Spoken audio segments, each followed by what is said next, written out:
শ্রদ্ধেয় শিক্ষক মণ্ডলী ও সম্মানিত ভিউয়ার্স, নৈপুণ্য অ্যাপ ব্যবহার করে একাধিক শিক্ষার্থীর তথ্য অর্থাৎ ক্লাসের যতগুলো শিক্ষার্থী আছে সবার তথ্যগুলো কীভাবে একসাথে আপনি নৈপুণ্য অ্যাপে আপলোড করবেন অর্থাৎ সেখানে সংযুক্ত করবেন, সেই এক্সেল ফাইলটি আমি আপনাদের সুবিধার জন্য ভিডিও ডেসক্রিপশন বক্সে দিয়ে দিচ্ছি, আপনারা সেখান থেকে সেই ডাউনলোড করে নেবেন।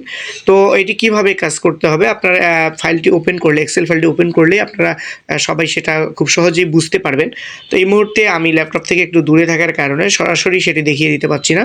তো এক্সেল ফাইলটি আমার ফোনে ছিল বিধায় আমি ফাইলটি আপনাদের সাথে শেয়ার করতেছি এই মুহূর্তে। তো আপনারা সরাসরি সেই এক্সেল ফাইলটি ডাউনলোড করে নেবেন। এক্সেল ফাইলের লিঙ্কটি ভিডিও ডেসক্রিপশন বক্সে আছে, আমি আবারও বলে দিলাম। সেখানে ক্লিক করলেই আপনারা এক্সেল ফাইলটি ডাউনলোড করে নিতে পারবেন। তো এক্সেল ফাইলটি ডাউনলোড করে নিয়ে এখানে সকল শিক্ষার্থী তথ্যগুলো ইনপুট করে আপনারা সরাসরি নৈপুণ্য অ্যাপে সেটি ইনপুট করে দিবেন, আপলোড করে দিলে হয়ে যাবে। শিক্ষা সংক্রান্ত সকল আপডেটগুলো পেতে চ্যানেলটি সাবস্ক্রাইব করে সাথে থাকবেন। ধন্যবাদ।